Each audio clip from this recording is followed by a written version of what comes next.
The story of Prophet Aayub. Prophet Aayub was a descendant of Prophet Ibrahim.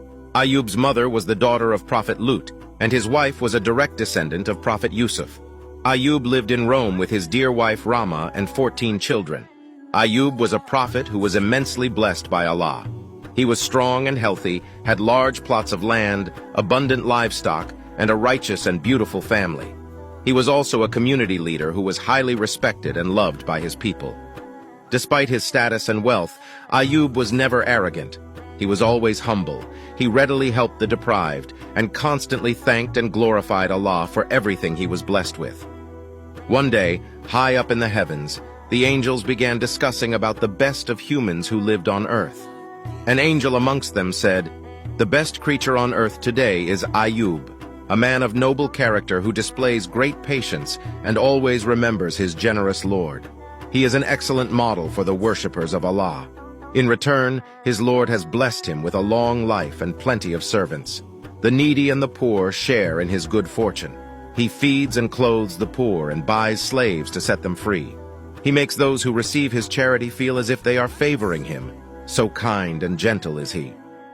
Shaitan, who was in the vicinity, overheard the discussion and became very angry. He immediately began plotting to lure Aayub away from the worship of Allah. He whispered evil thoughts to Aayub about the many pleasures of life that a man such as Aayub could easily enjoy. But the prophet was a sincere servant of Allah and was not easily faltered. This enraged Shaitan further. Shaitan approached Allah and informed him that Aayub was not a sincere servant of his and was only glorifying him in fear of losing all his wealth. He, Shaitan, suggested, "If you remove his wealth, then you will find that his tongue will no longer mention your name, and his praying will stop." Allah, the All-Knowing, did not believe Shaitan, for he knew that Aayub was among his most sincere believers and did not worship his Lord for mere material possessions. But he agreed to test Aayub to show Shaitan the absolute sincerity of his loyal servant. Overjoyed, Shaitan set out to destroy Prophet Aayub's wealth. As time passed, Prophet Aayub's wealth began to diminish. His land, livestock, servants, and money slowly evaded him until he was left with nothing. Immensely satisfied with Aayub's ordeal, Shaitan, disguised as a wise old man, approached the prophet and said, "All your wealth is lost. Some people say that it is because you gave too much charity and that you are wasting your time with your continuous prayers to Allah. Others say that Allah has brought this upon you in order to please your enemies. If Allah had the capacity to prevent harm, then he would have protected your wealth."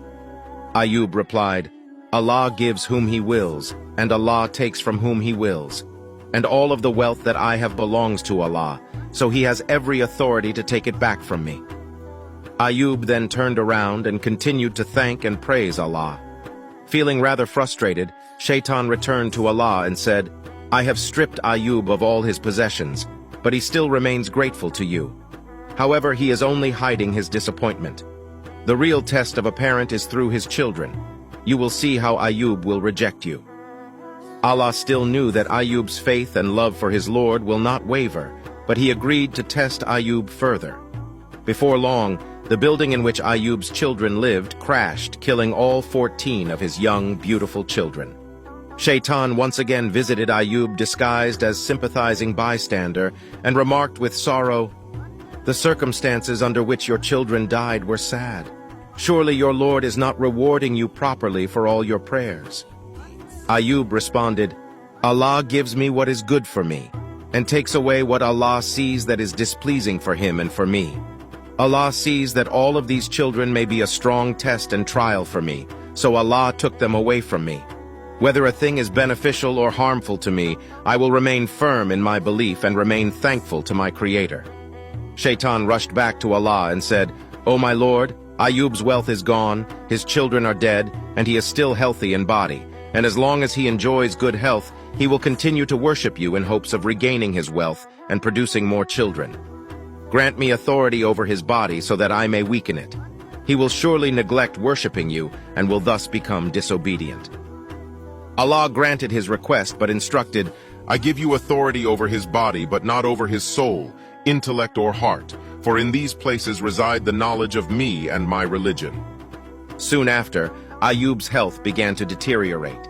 He was so ill that the skin of his body used to fall off, revealing his muscles and bone. But as Allah instructed, the only two organs that functioned in his body were his heart and tongue, which he continued to use to glorify Allah. Ayyub suffered through severe pain, but he never allowed himself to complain or falter in his belief in Allah. The people of the city began discussing, if Ayyub was a good person, Allah wouldn't have done this to him. And eventually, they abandoned him.